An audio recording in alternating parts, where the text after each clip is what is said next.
মা বলে সবার জীবনে এমন কিছু মানুষ থাকে যারা চলে গেলেও ছেড়ে যায় না,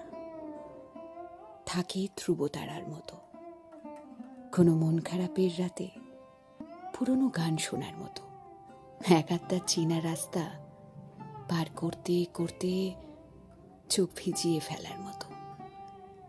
ভীষণ জ্বরে বেখেয়ালে বুলি কাটার মতো, ঘরের খুব খুব মেঝের দিকে শান্ত হয়ে তাকিয়ে দীর্ঘশ্বাস ফেলার মতো, ঘোর রাত্রে বুকের বারান্দার অন্ধকার ছিন্ন করে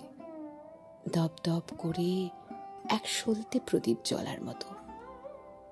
ভুলতে গিয়েও এতটুকু ভুলতে না পারার মতো।